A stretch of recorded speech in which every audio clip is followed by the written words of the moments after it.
Clear. So our first session this morning is Throughput Computing Science Impacts. And our first speaker is Nick Pingel.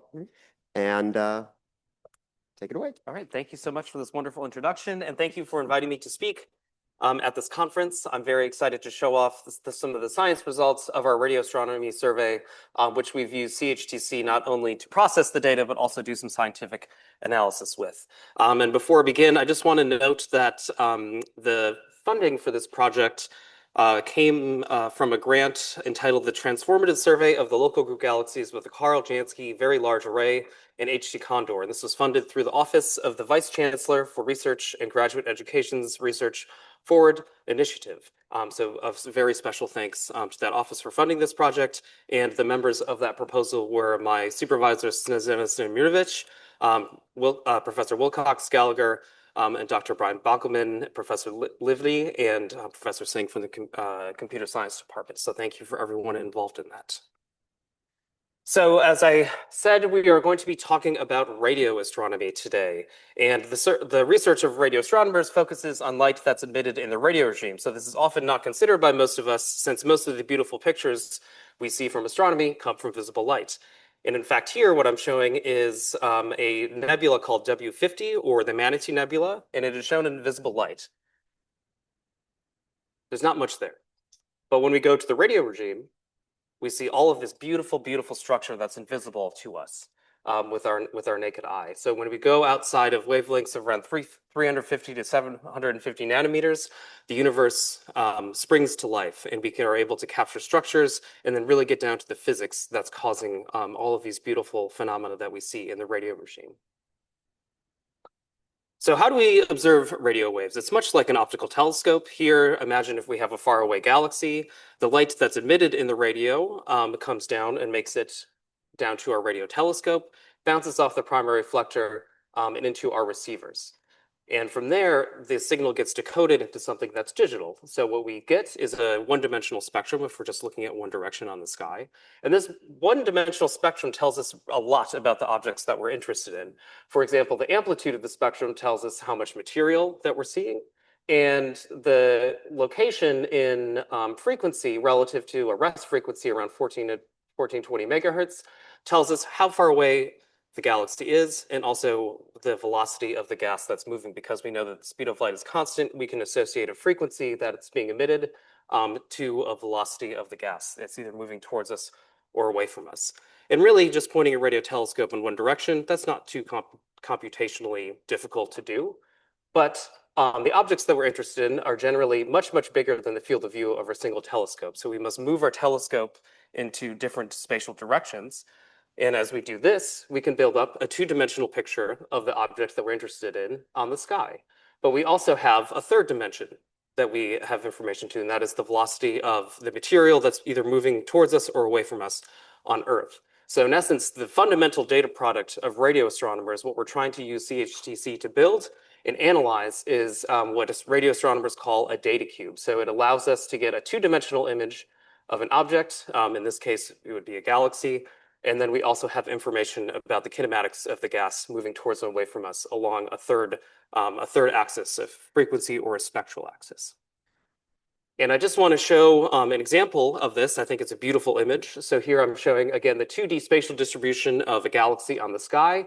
And then what the movie is showing, or the animation, is stepping through the different spectral planes. So you're seeing, in this case, hydrogen gas that's in the Large Magellanic Cloud. This is a nearby satellite galaxy of our own Milky Way.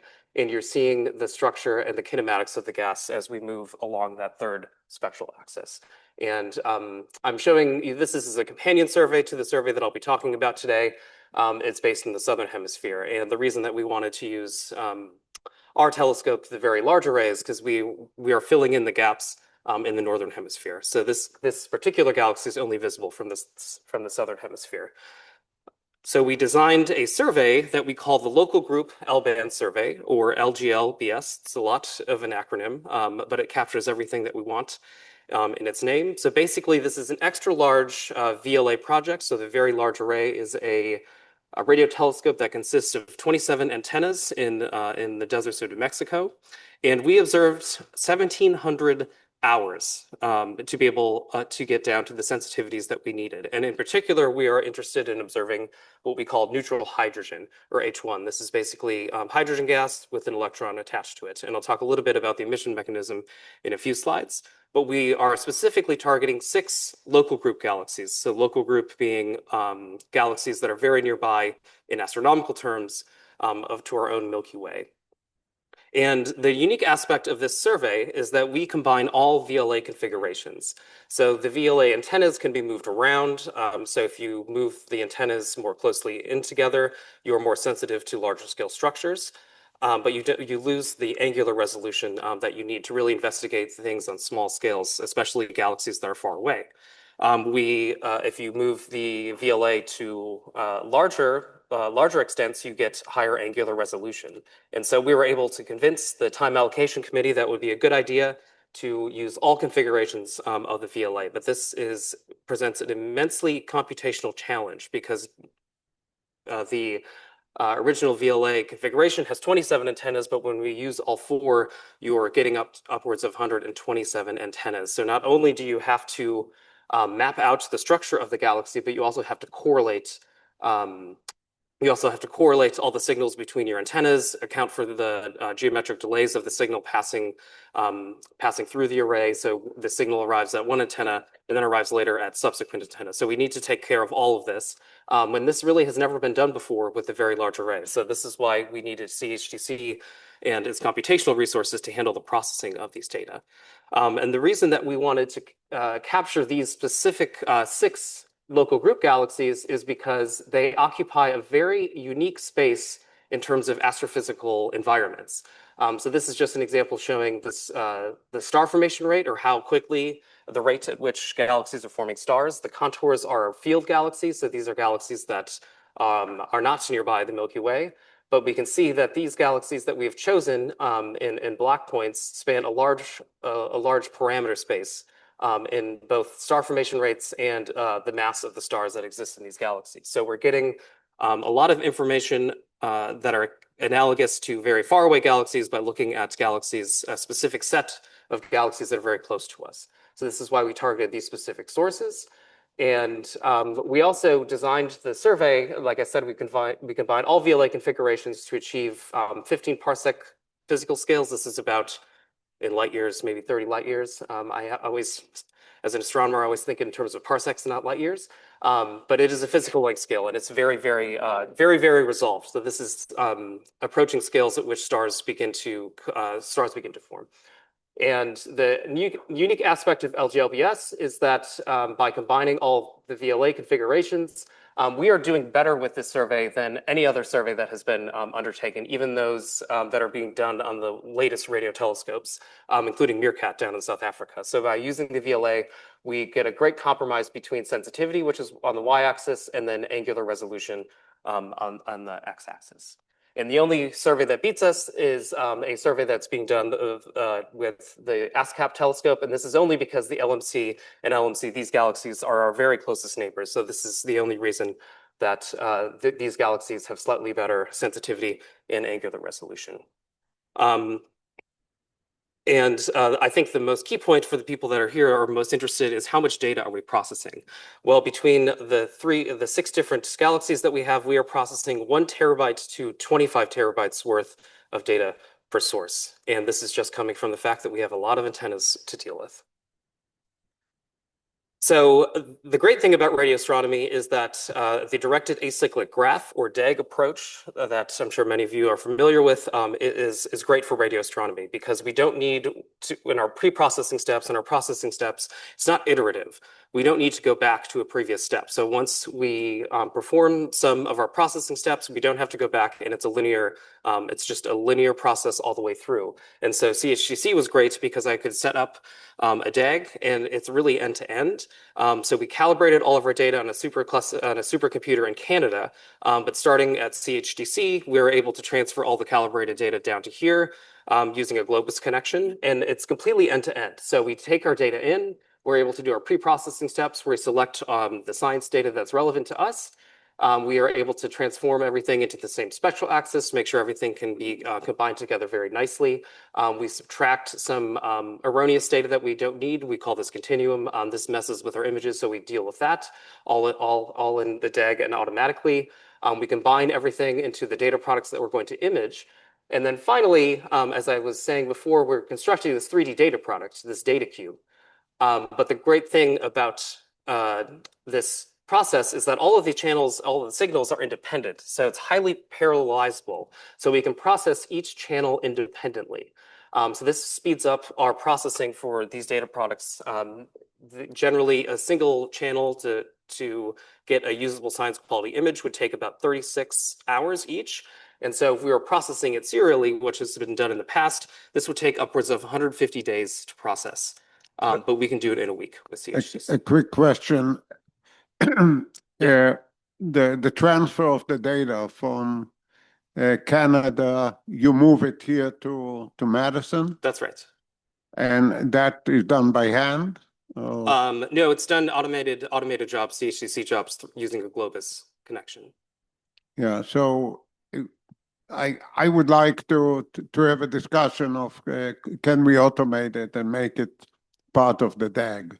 Oh, absolutely. Yes, absolutely. So especially with the work that's being done here on putting Globus storage, if you want, into the OSDF, that would be an excellent opportunity to see whether we can automate that as well. Absolutely. Yes, it's been very, very helpful. Again, we can do this all automated, minimal human interaction. And this is something that was just not possible with the current resources at the observatory. I also want to note that all of the LGLBOS work is being led by Professor Stanimirovich's group here at UW. We are in our ISM group, all the postdocs and graduate students are involved in this, and she is helping lead this project. And we also have had key involvement from Professors Jay Gallagher and Dean Eric Wilcox, and also support from Professor Miran Livny as well. So shout out to all of them. And yeah, so thank you all for your help and support, because it's been quite a monumental task, and I'm excited to show the science results. And here are some of the science results. Here are 4 of the dwarf, so very small galaxies in our sample, and you can just see the amount of structure that we see in the gas that we're observing in the radio regime. And you see holes here. These are from supernovae that have gone off and then pushed and compressed the gas out. So we can estimate the amount of energy going into these galaxies based on the size of these holes and the kinematics of the gas. We see these wonderful filamentary structures where you're seeing gas that's flowing onto these filaments, and then this is how new generations of stars are being formed. And you see also this very prominent hole, which has been theorized to be due from a past collision with a smaller galaxy in this particular local group source. So we were able to study this in a very high angular resolution detail that's not been possible before. So what is the importance of all of this? So what I study in particular is the life cycle of the interstellar medium, so the ISM. And in particular, this is important because all of the gas that I was showing you is part of this diffuse gas component. This is very hot, kind of warm gas. And then it's theorized that this condenses into molecular phase, so very cold, dense gas, much more molecules. And this is able to then collapse further and start forming stars. And here we can study, this is also in the radio regime, protoplanetary disks, and you can see planets that are carving out lanes around this protostar. And then eventually when a star dies, it goes supernova and it releases back the energy into the ISM. And this is how you get the holes that I was talking about on the previous slide. And it's just a cycle that repeats. But all of how gas transforms from the diffuse phase to the molecular phase, this is all theory, and it's all what we know in the predictions comes from actual simulations, not from observations. And we just haven't really had the angular resolution before to study this in detail, besides only in our own Milky Way galaxy. And so this is why we need a survey like LGLBS, because it covers a wide range of astrophysical environments and lets us do direct predictions to what's talked about in theory. And in particular, the phase that I'm interested in is the atomic neutral hydrogen. So like I said, this is a proton and electron that's sitting in space together. And then the electron will spontaneously decay energy levels, and it releases a photon in the 21 centimeter or radio regime. And this is what we detect with our radio telescopes. And the reason this is important in the ISM is because there is two dominant phases. There's a warm and cold that exists at the same pressure. So you have warm gas at lower densities and colder gas at higher densities, but they play very nicely well together in the ISM because they are able to exist at the same pressure. And again, this is only really predicted from theory, and so we're able to test this observationally now in other galaxies for the first time. And so just doing some science highlights for some of the students in our group. This is work that's led by Fabian Vargas, who is a previous radial summer student. So this is a program between UW and NRAO to bring in underrepresented and minority students to do some research here over the summer. And he's done a great job. He finds presence of very narrow or cold components. So if we look at a spectral line emission just along one line of sight, you can decompose this into Gaussians, and he can pick out very cold, very narrow gas in emission. And so we're seeing this for the first time in this galaxy, which is quite surprising. It is low metallicity, meaning that we don't have metals to aid in the cooling of gas. So really, you really shouldn't see cold H1 in the source, but we do all over the place. And these are mapped out with the white contours. And by making histogram, we can make estimates of the amount of cold gas that's there to eventually go on to the molecular phase and form stars. He has also found that gas is moving at a very unexpected velocities. So some gas might be outflowing. This is driving compressions, forming more gas. And so by doing a study of the kinematics, galaxies should rotate according to this black line, but you see a bunch of features that are not following this black line. And so this is evidence of outflows. Again, the star formation rate in this galaxy is not very high. We shouldn't have that much outflowing gas, but yet we see it. And we're able to resolve also a lag. So this is part of a gaseous halo that's lagging behind the rotation of a galaxy. And its very presence is interesting because this tells us that there's some internal mechanisms within this galaxy that's been unobserved before that's kind of blowing this gas out as well. So we're doing some detailed kinematic modeling, and this is underway with CHTC resources using a very advanced algorithm. And something that I'm very interested in doing is looking at the gas at high resolution. In this case, it's going to be a column density PDF. So this is basically just the amount of material, amount of particles along line of sight. And then you build histograms and you look at the shapes of these histograms. And so the shapes of the histograms are set by various different astrophysical mechanisms, one of them being turbulence. So we expect that turbulence will set the width of these PDFs. And we also see when gas is starting to collapse, if it's in this cold phase, it's starting to collapse, you'll get a power law tail at higher densities. So this is predicted by simulations, but not really observed before in observations outside of our own galaxy. And indeed, if I look at two different regions, one of them is forming stars, one of them is non-star forming, and I do this analysis, we see this knee pop up in the PDF in an external galaxy for the first time. So this is extremely exciting and allows us to do predictions versus theory as well. So I'm running out of a little time, but I will just want to point out that we can also detect gas through absorption. So basically you have a strong background source and the signal gets attenuated by a cold cloud. And we see this as a dip in the amount of radiation we're detecting. And if you take the ratio between the absorption and what we see in emission, you can get an estimate of basically the temperature of the gas, which is an important aspect and property that we compare with theory. And so looking at NGC6822 again, we looked at several different background sources, and I designed a DAG to do the scientific analysis, basically pulling out the absorption profiles all in one simultaneous go. And indeed, we find evidence of two very localized CNM structures. This is very exciting because this is, again, a low metallicity galaxy, so it really shouldn't be there. It was very surprising. And so we were able to make direct comparisons with what the theory predicts for us. And also we have some James Webb Space Telescope data as well. So we're able to, in that same region, so we're going to be able to make some cutting edge scientific analysis, bringing in multiple wavelengths and the latest facilities. And finally, I just want to shout out work led by one of our graduate students, Ayla Celia. And she also found H1 absorption in one of our sources in a galaxy that's surprising that there's cold gas there. So we're seeing this for the first time. And if we measure the amount of cold gas along these sight lines and compare it with the Milky Way and simulations, we're going to be filling in this parameter space for the first time and making great comparisons with what the theory tells us. And we're hoping that the theorists listen to us about, yes, we can in fact see cold gas in these galaxies. Our observations are not wrong. And really, LGLBS is the pioneering survey in this realm. And looking forward to future facilities, I think CHTC is going to be one of the main players in this because we are building more telescopes, bigger telescopes. You're going to need this computing power that we've already demonstrated that CHTC is very vital in. And this is the expected background sources that we're going to get with the sensitivity of the next generation of radio telescopes. You're going to need CHTC to process and look for absorption against all of these background sources. It's the density is immense, and you're only going to be able to do it with high throughput computing, in my opinion. So I will close here and just say that CHTC was a vital computational scientific resource for LGLBS, and it will be, I think, for the next generation of radio facilities. And really the collaboration between the astronomy department, computer science, and the CHT staff was essential for the success of this project. And I also want to thank you all for the direct training that you provided us, and also the dedicated staff members, Karl, and also Brian A, for all of your help in making this a successful survey. And I'm hoping that this image of M33 was going to be out in a press release from NRAO very soon. So thank you very much for your attention, and I'm happy to take questions.